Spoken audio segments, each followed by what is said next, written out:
Welcome to our continuation in the laws of Basar b'chalav. We are in Siman Pei Zayin, chapter 87. We are continuing in the cheese making process. And even though it doesn't feel like it's necessarily 100% cheese, we are talking cheese here. So when we last left our heroes, we had been discussing the milk that's left over inside of the stomach. And remember, the bovine stomach is an important part of the ancient cheese-making process, and we're going to move further in that today. So we're moving further in Halacha Yud, Halacha number 10. That's the one right after the one we learned about last time, when we talked about whether the milk inside of the stomach was prohibited or not. So now we're asking, what happens if you leave that milk inside? Because we saw how difficult it was to decide on the final halacha. It swung from permitted to completely prohibited. So we're going to look now at number 10. So we're talking about here when you have the milk left inside of the stomach. Okay? And the Rema immediately makes a note on this. So the Mechaber says himself that if it's left in there, and the Rema says, l'chachila, let's just make it very clear. You shouldn't leave it there. So this is only if you left it in there. So he says, but you shouldn't leave it in there until the milk has cooled within the stomach. Okay? But if you left it in there, you shouldn't be worried about it. Because what do? You salt the stomach. Okay? You salt it. Why? Because you're removing the blood from it, because it's an organ. Organ meats also have to have the blood removed via salt.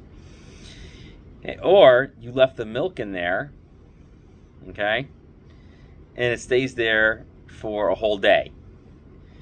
And on this, the Mechaber says you can no longer use this to make cheese. Okay, so you cannot use it to make cheese because now you've ruined everything. All right, because even though we said that certain parts of the stomach were a problem, the outside was not the problem. The inside is the problem, and obviously the milk is inside because that's where it went. And the question was it solid? Was it still liquid? Okay, so now let's see. The Rema is going to explain on this a little bit. He extends this. He says, if you do leave the liquidy part in there, then all the cheese that you leave in there, because you're adding milk into it to make cheese, are going to need 60 times against the milk that was left inside of the stomach. Okay, and that became prohibited material. So if you have 60 times against the amount that was left in the stomach, it's a pretty big stomach, right? Then all the cheeses are permitted. And also, if the stomach itself had become completely solidified, meaning it itself had dried out, then it doesn't prohibit any of these things. Any of the milk that was left in it beforehand, or the milk that's added to it to make cheese afterwards. Even if you don't have 60 times the amount of that, and even if you don't have 60 times against the entire stomach itself. Now, if the milk and if the material inside of the stomach itself was liquid, and it started out that way, right? You shech the animal and you separate the stomach, and you see there's milk that's left in there, and then that becomes solidified. So that's considered as if it was liquid the whole time. So because it started off that way. But some people are lenient about this. We'll get to all of those guys in a little bit. And in a situation of great loss, one can be even more lenient. Okay?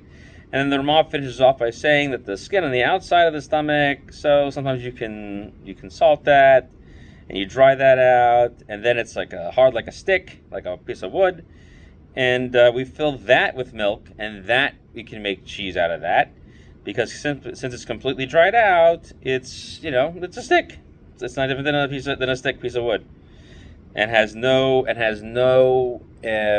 moisture like a regular piece of meat would have. So if all the moisture goes out, it's not considered something you would benefit from. So let's take a look at the rule here that is introduced in this halacha of salting the stomach.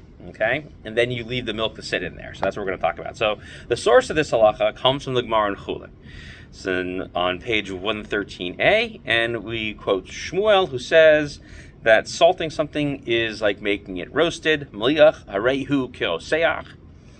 Okay, and we also know another important rule that immersing something and soaking in liquid is the same thing as if you used heat, that's called kavush k'mevushal. Kavush harihu k'mevushal. Okay, so but we call it kavush k'mevushal. Maliach k'reiseach and kavush k'mevushal is how we refer to those things colloquially in the halacha. So if I use those terms, that's what I'm referring to.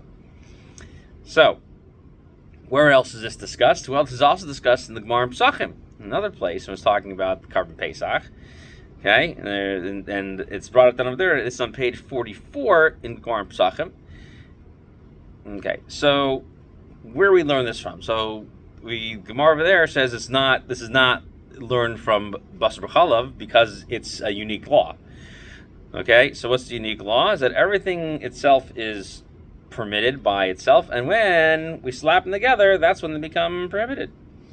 Okay, so the Gemara then asks, so what about when I take two permitted things and I mix them together in a prohibited mixture like kilayim? Right, two things that shouldn't be growing together. You slap together some grapes and some wheat in the same field. So those are also unique, and that's a similar case, right? No.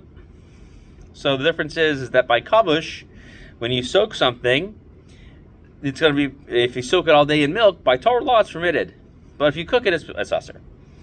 So Rashi says that by soaking it all day in milk, it's permitted. Meaning, if I left it soaking in there all day, I don't violate any Torah prohibition. Okay? It's only prohibited by the Torah when I cook them together. So therefore, we were talking about a rabbinic prohibition. So the Gemara itself asks the question about the statement of Shmuel and discusses it and says it's a rabbinic prohibition. All right, so that's something that we learn pretty straightforward. Now, if I left it in there over 24 hours, it's still permitted by the Torah law and only prohibited rabbinically, and that would be the same rule by salting as well. Okay, so that's what we learned. It's only when it's cooking. And when we saw earlier, about 8 halachas ago, that only when I cook it via fire and heat is that going to be a problem. We talked about certain other things that they don't really use a fire underneath. Talked about if it's smoked, hot smoke, and if it's using hot springs, right? But everyone agrees that you put it on the fire, fine. All right. So when we say that things are salted and become prohibited by that, how long is that, and at what time do we consider it to be like roasting, as if you were using heat? Because here, this is something that's a chemical reaction. The salt does something to the meat that causes it to have a similar reaction as if you were roasting it. And roasting, obviously, is not like cooking it. Roasting it means you're holding it over an open flame. So what does that mean? So the Rishonim, the early rabbis after the Talmud, they want to know what this means. So Tosfos has a question like this. So this Tosfos is actually in the middle of nowhere, I guess in terms of our other sources, and he's asking us a separate question that talks about whether or not you've salted something. So it's a separate question in another part of Pesachim, and it's a question of how far something is absorbed. So because normally the rule is when things are cooked, that it only absorbs in the same way in which it exudes, meaning it's called kabolo kach polto. So we want to understand how this works with salt in this long Tosfos. Okay, so it says that Rabbeinu Tam used to prohibit chickens that were salted on a plate, even though they had not been there long enough to have cooked if they were being roasted. And therefore, none of the flavor comes out, even a little bit of the blood that's being drawn out. So a couple things over here. So Tosfos is saying in this case over here, they're dealing with if salting a chicken and you put it on a flat plate. So the blood has nowhere to go. It starts collecting in the plate because the salt is drawing the blood out of the chicken. So where does the blood go? And if it's just something cold, how is it getting absorbed back into the chicken when it's busy coming out of the chicken? So he says that if it has not been there long enough to have roasted the chicken, okay, he still says you can't eat it for roasting. Why? Because there's no differentiation when it comes to roasting it or to salting it, and since you left it soaking in the mud, in the blood, you're having a problem. Because over here, since it was in a non-perforated plate, right? If the plate was perforated, the blood goes away. But here it's collecting and it's hot from the salt. and so therefore it will go back into it. So it doesn't matter if it stays a little bit or a long time, that blood is going out and coming back in. So leaving the animal and returning into the animal is something that we would prohibit. Okay, and the Mordechai, the Hagos Mamoni, and the Hagos Yoreh Deah also echo this Rabbeinu Tam. And so therefore, in any situation about salting something, leaving it in a plate, and it starts to come out, that's considered enough for it to be a roasting amount of time.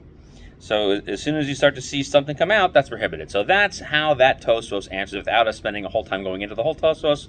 That's the source of saying that when it starts to come out, that is what we meant by saying that it's like something that is roasting. Okay? So the Beis Yosef says in Laws of Melicha, so it's back in Samach Tes, that Rabbeinu Tam says that the prohibition begins immediately, even if it hasn't lasted as long as you normally would leave something to salt. So we normally leave things to salt somewhere between 18, 24, half an hour, whatever the different minhagim are. We're not going to discuss that right now, but those are some of them. And the Beis Yosef says that's the custom, and the Bach also agrees. Okay? So that is Rabbeinu Tam, and that's the most stringent opinion. Okay? So some people argue that maybe that's just because it's blood, but in our case, we're just talking about milk. That's not the same. But for our purposes right now, we're just going to assume that Rabbeinu Tam is an immediate position. We might change that a little bit later on because milk might be different, but let's assume right now that when he's talking about salting, he's saying as soon as something comes out, that is where you cannot eat it anymore if they come back in contact with each other. Okay, the Rush, okay. The Rush in a totally unrelated place, talking about halachas, he says that he quotes a Rav from Barcelona that you have to leave something sitting with the salt for the amount of time it would take it to roast. And he quotes Rabbeinu Tam that that's immediate. And I don't agree with that, he says. And so therefore he says that it has nothing to do, that's not a prohibition based on the salt itself. That's because it's a different rule of sitting in a type of brine. So you have the salt and the blood and the chicken juice mixing together, making a salty thing. So salty things, when they're soaking in salty things, was not the same rule as if something was being salted. Okay? So there's two different things. So therefore, the Rush argues, if I drop it in and take it out, okay, it can't be prohibited immediately because it's cold. Okay, and so therefore, the difference is that if I were to take it and leave it on the fire, and it would get hot and begin to cook. Okay, so he's saying that the idea is that immediate is only when something is actually using heat, but if there's no actual heat, it's just salty. The saltiness affects the structure of the meat and the skin and other such things attached to the flesh itself, and that's going to take the amount of time you would normally need to leave it on the fire to get that amount to become hot. But it's all, again, transferring via cold.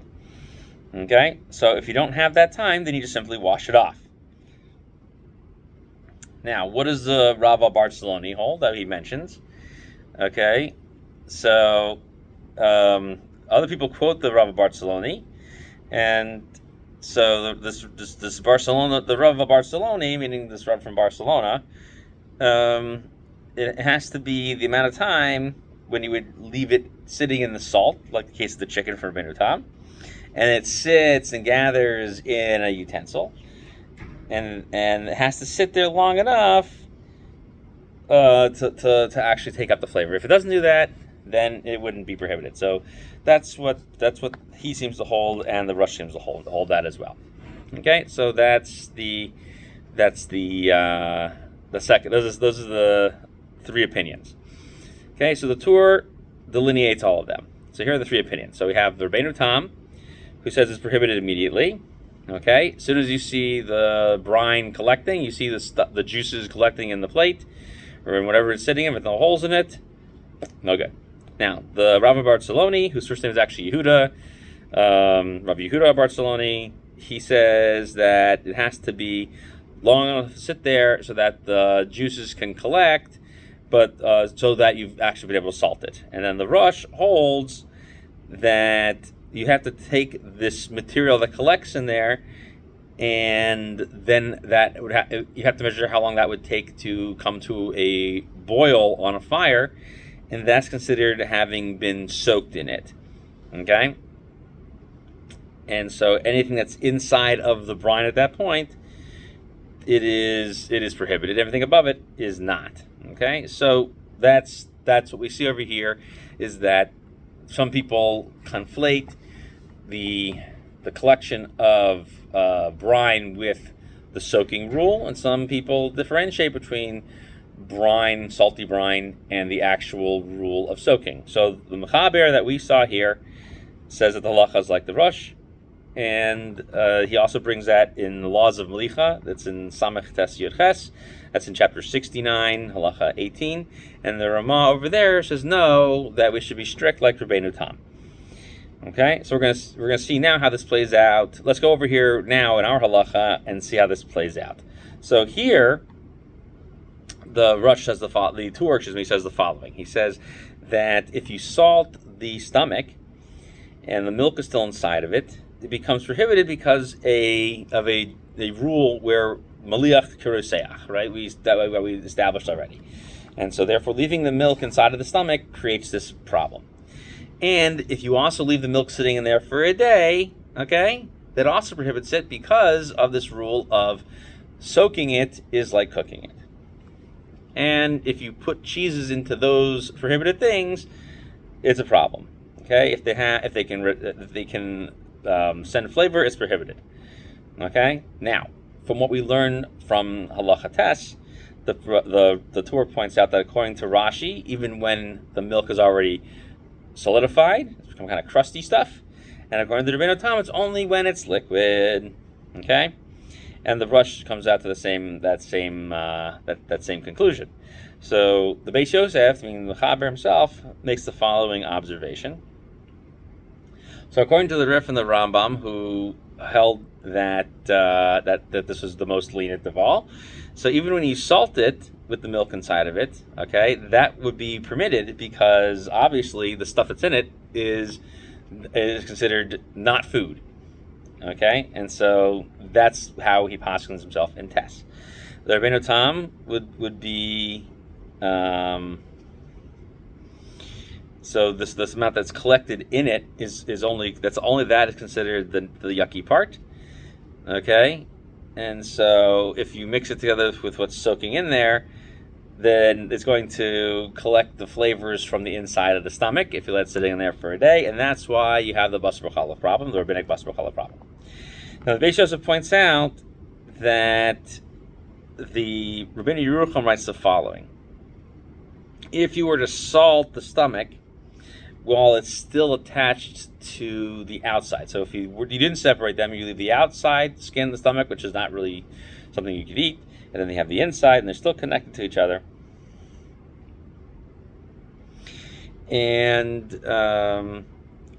you go ahead and salt that, you should not be using it for cheese making, because the flavor is going to go and spread throughout the whole thing. So that's the Rabbeinu Yerucham. Okay, and so that's why he says there should be a prohibition on this, and so that seems to be the halakha according to him. However, the Beis Yosef points out that he prefers the opinion of the Rif and the Rambam. Okay, we should still be strict and not to use them if they go ahead and get salted together. Okay, so but if you did it, then b'diavad would be permitted to rely on the Rif and the Rambam. So he's using his general rule of Rif, Rambam, Rosh to establish, well, Rif and Rambam are lenient, but we should still be cautious to make cheeses in this situation, since there's some people who are strict about that. Okay, so the Pri Chadash makes a note over here.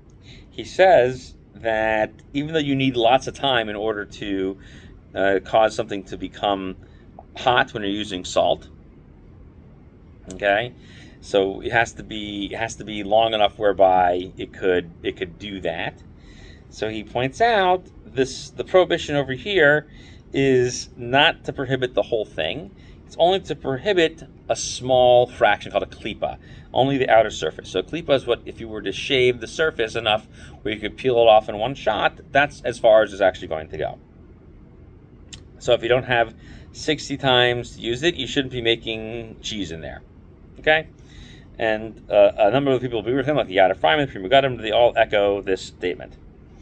The Shach says a little bit more. He says the following. So he says, when it talks about leaving in there salted for the amount of time for it to become hot, so that time is that you have to leave it sitting with salt, so that way if you were to put it on the fire, it would begin to boil.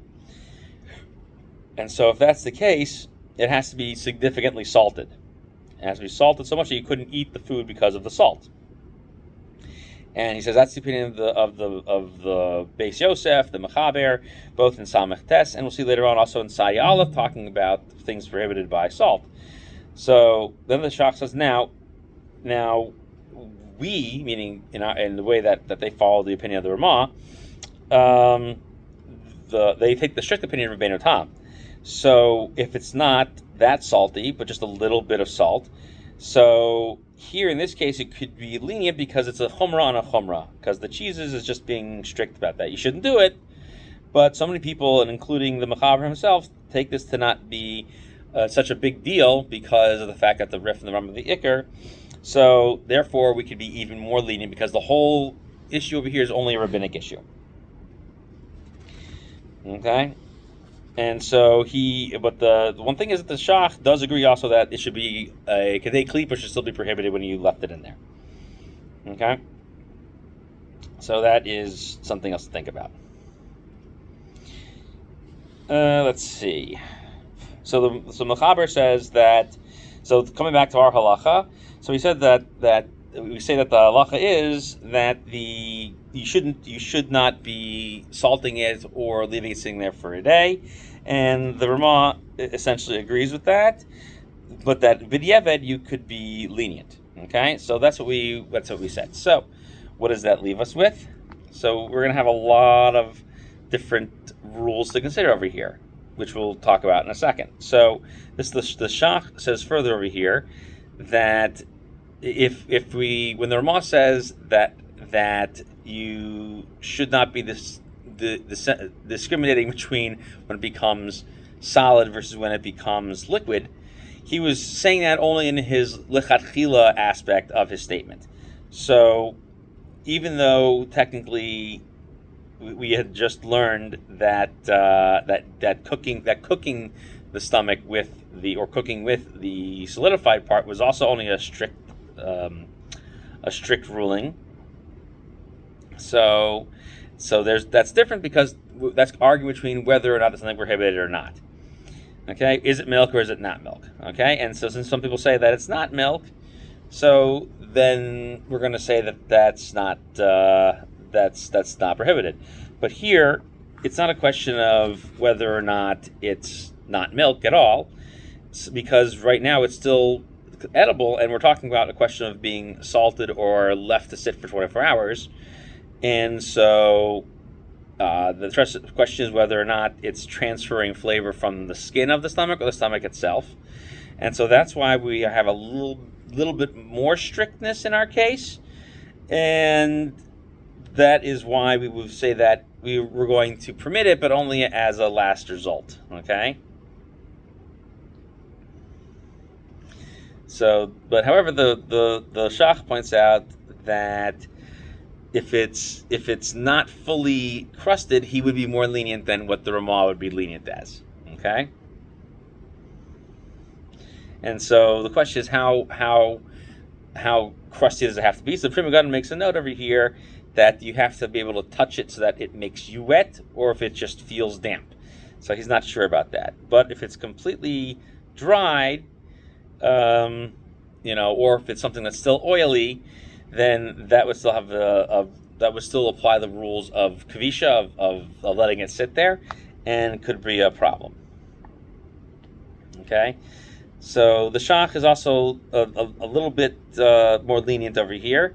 So, which is to basically say that he would probably be lenient to say that if it's still somewhat lenient, somewhat liquid, he would be lenient. Okay. Let's see. The Shach also has a question over there that why does shishim work? Okay. So he says, so if I'm going ahead and if I'm going ahead and using this milk to make the cheese, why is that permitted? It should be considered prohibited because I'm using this sharper milk to make the cheese. So it's not batel because it's effectively making the cheese. So it's prohibited by davar hamayim. That's his question. So the Shach says that has to be something that is prohibited itself, right? That's if it came from Arla or if it was already Basar b'chalav, right? That those would be problematic. But this isn't really prohibited on its own. It's just a question of would it become prohibited, not become prohibited, okay? So it became some type of mixture, okay? So now he says that he agrees that regular cooking Basar b'chalav should be a problem. I should prohibit this even with the smallest amount, not need shishim. So this is lenient because of its being rabbinic. Okay? Let's see. So Rabbi Kiva Eger points out over here that he's trying to be lenient because only liquid milk is still considered milk. And that's also another reason to be lenient in this case. So that's something else. And let's see. And so actually, I have a note over here that says, in the Darchei Moshe, he actually performs the Shaila of the Shach. Darchei Moshe is the Ramah's work on Yoreh Deah. And he quotes there's a Mordechai who asked the same question. The Ramah says in Darchei Moshe, he says, I don't believe this is davar maimed. Okay, so that answers that question of the Shach. The Shach didn't remember that Darchei Moshe, so that's fine. All right, let's go there. We have a bunch of interesting rules that we see over here in this halacha about if you were trying to make cheese using a stomach and you're trying to use the stomach the cheese inside the milk inside to make your cheese. So according to the Mechaber, so if it is an animal where the milk came from a non-kosher animal, whether it was never ever kosher or the animal was a treifa, and the milk inside of it would be permitted. Okay, so all this milk is considered permitted because the milk itself was turned into something that's not food in the stomach. Okay, so that's what he says. The Ramah disagrees, and you have to only get milk that was kosher because when it gets to the stomach, it's not necessarily not food anymore. And so therefore, that would only be the time when you could use the milk inside of the stomach to make cheese from it. Okay, now if you also want to make sure that we learn from this halacha that you want to make sure that the flesh itself is cooled down a little bit. Also, according to the Ramah, you need the animal has to be kosher, and the animal that their stomach is kosher. That's how the milk gets there. But if the animal was not kosher, then you can't use it for making cheese. Then the cheeses are prohibited, and even if there's shishim against it, you can't use that unless. And the only time we are lenient is in this case over here now, that we said that it was everything else was fine, but that it stayed in the stomach a little too long. Okay. Now,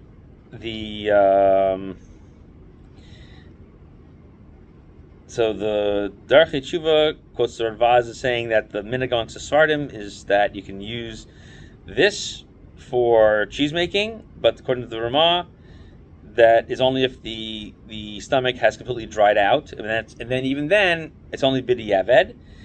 Okay, and that's even if it became salted and dried out and turned into a stick. Okay, so and that's even if you don't have 60 times against it. So if you are drawing it out for that purpose, it's fine, and you have to remove all the milk from inside of it. So if you're going to use that to help make your cheese, you have to get rid of the milk inside of it first, and also salt it until and then also use the outside of it. And the inside you could use as long as it's also turned into dried out as well. Is that it's no longer doesn't any longer resemble meat. Let's see, and the Pri Megadim points out that according to the Ramah, if you were to leave that stick in it and then a fire is introduced underneath those cheeses, like if you were making a pot cheese, for example, and you accidentally put it over the fire, then that would actually prohibit them, according to this Rema, because it becomes soft again.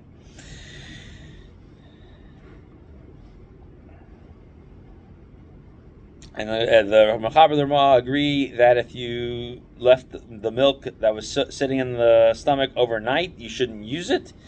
But the question of b'diavad if it's permitted. So the Mechaber doesn't require shishim, and the Rema requires shishim. Okay.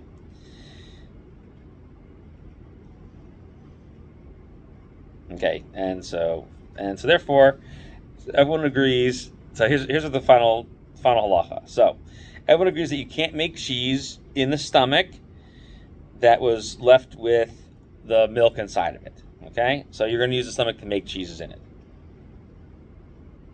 Okay, so even though we say that that's the halacha is like the Rif and the Rambam, l'chachila we don't make cheese that way, even according to the Rema, even according to the Mechaber. So the difference is that according to Rav Yosef Karo, the Mechaber, he says if you went ahead and mixed these things together and cooked them together, you should still not use them, like we said by the Rema as well. The Rema has one other stricture, which is that if you were to salt them together with the inner lining and the outer lining together, the outside and the inside, or you left the milk in there to cook the entire time, you're going to still need shishim. Okay. Let's see, and then we said that in case of hefsem ruva, you could be lenient, and so the Radvaz that we quoted before, and so on, that it's not considered davar ma'amid is fine. Also, the Darchei Moshe all say that it's okay, even if there was some cooking involved at some point anyway, because it's not considered food at all. All right, so we'll hold it here as we continue our in-depth surge into learning about cheese-making processes, and we will meet next time in discussing this halacha in greater detail.